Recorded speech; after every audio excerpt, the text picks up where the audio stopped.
Hi, I'm Grant. The book I chose to read is called Atomic Habits, An Easy and Proven Way to Build Good Habits and Break Bad Ones by James Clear.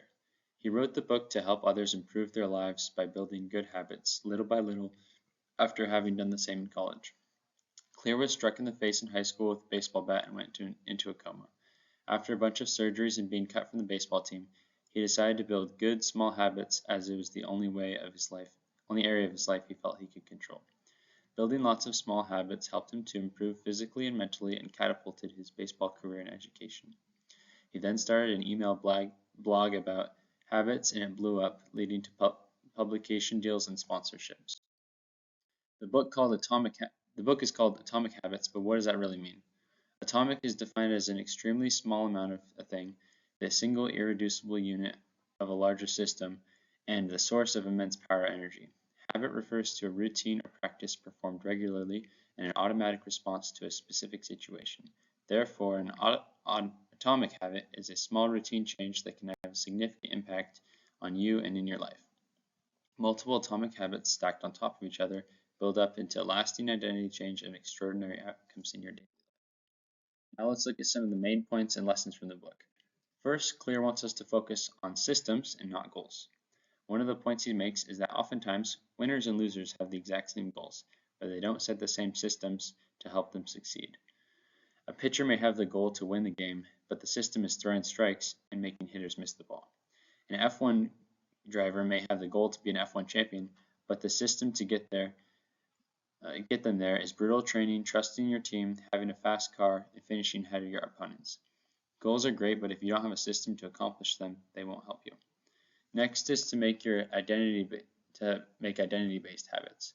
To make good habits, it is important to focus on who you want to become rather than focusing on what you want to achieve. This is because it will create an outlook shift. An example from the book is not just trying to run a marathon, but instead working to become a runner. Each habit you have is a vote for the type of person you want to be. This works for good and bad habits. Another lesson the book talks about is the 4 laws of behavior change. These are to make your good habits obvious, attractive, easy, and satisfying. Bad habits, on the other hand, are broken by flipping those laws, by making them invisible, unattractive, difficult, and unsatisfying.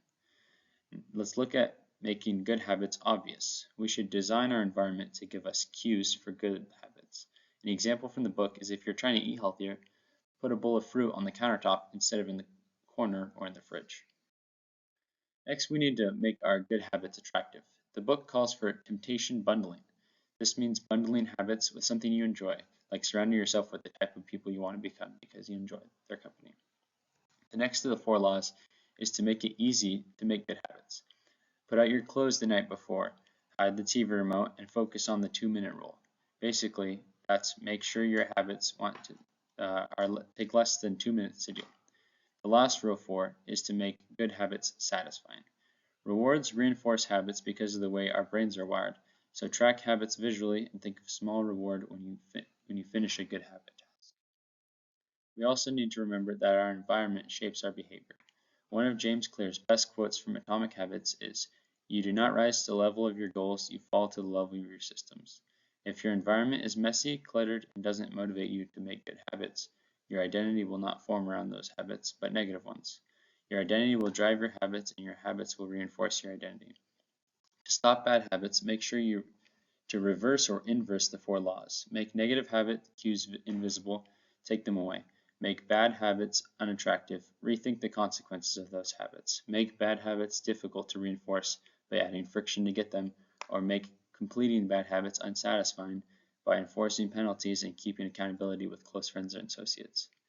It's super important to keep accountability with others because it is easy for humans to rationalize our own bad habits. Accountability adds social pressure to maintain good habits, and tracking our habits and systems helps provide tangible data and feedback to reward good behavior and punish negative behavior. In the end, James Clear wants all of his readers to know and apply the knowledge that small, consistent actions using practical strategies can make positive behaviors automatic and break negative ones.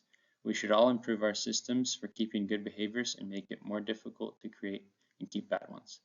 My challenge for all who watch this book review is to attempt to use the 2-minute rule. Try completing short tasks to build confidence and satisfaction, and eventually, with enough good habits, major positive change will be evident.